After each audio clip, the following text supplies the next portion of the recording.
and subscribe to Vishwasam.in.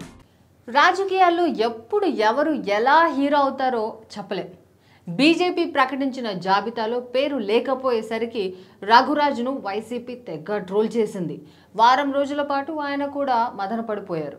ఇప్పుడు టీడీపీలో చేరారు. అసెంబ్లీకి పోటీ చేయడం కూడా ఖాయమైపోయింది. అన్నిటికీ మించి మరో ఇంట్రెస్టింగ్ విషయంపై కూడా కూటమిలో బలంగా చర్చ నడుస్తోంది.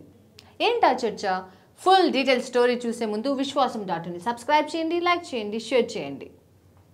ఏపీ రాజకీయాల్లో స్పీకర్ పదవి అనేది ఓ రాజకీయ లెక్కతో ముడిపడిన విషయం అయిపోయింది. కావాలంటే మీరే చూడండి. 2014లో గెలిచాక చంద్రబాబు ఏరి కోరి కోడెలను స్పీకర్ చేశారు.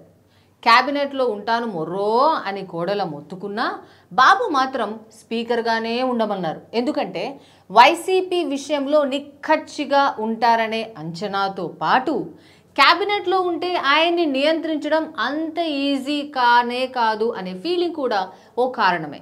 ఇక 2019లో కూడా ఇంతే. చంద్రబాబు అంటే చిర్రెత్తిపోయే తమ్మినేనిని తీసుకొచ్చి స్పీకర్ కుర్చీలో కూర్చోబెట్టారు జగన్. టీడీపీ విషయంలో మరీ ముఖ్యంగా బాబు విషయంలో సీతారాం ఎలా ఉన్నారో అందరికీ తెలుసు. ఇప్పుడు కూడా ఇలాంటి ఇంట్రెస్టింగ్ చర్చ ఒకటి జరుగుతోంది. టీడీపీలో చేరిన రఘురాజు అసెంబ్లీకి పోటీ చేయడం కూడా ఖాయం. గెలిచి వస్తే ఆయనే స్పీకర్ అవుతారనే అంచనాలు. ఇలాంటి అంచనా వెనక పెద్ద లెక్కలే ఉన్నాయి. రఘురాజు జగన్కి వ్యతిరేకంగా ముందుగా గొంతు ఎత్తిన నాయకుడు. జైలుకు వెళ్ళి ప్రాణాలు పణంగా పెట్టాల్సిన పరిస్థితుల్ని కూడా రఘురాజు చూశారు. కానీ ఇంత చేసినా ఆయనకి బీజేపీ వైపు నుంచి టికెట్ దక్కలేదు.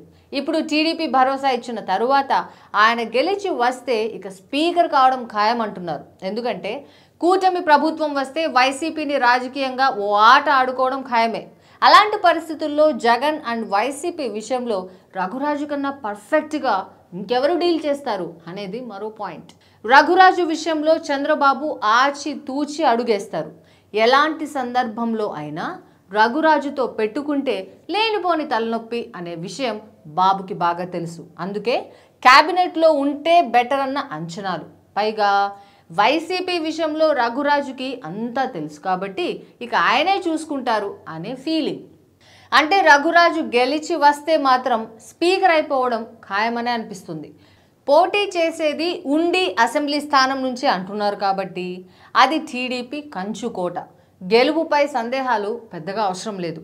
ఇలాంటి పరిస్థితుల్లో ఏపీ స్పీకర్ రఘురాజు అనే ఊపు ఏపీ రాజకీయాల్లో గట్టిగా కనిపిస్తోంది.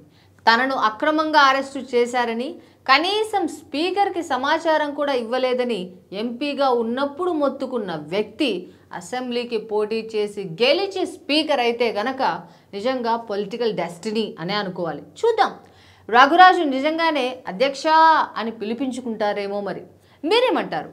రఘురాజు స్పీకర్ అవుతారా అవ్వరా? మీ అభిప్రాయాన్ని కామెంట్స్లో చెప్పండి.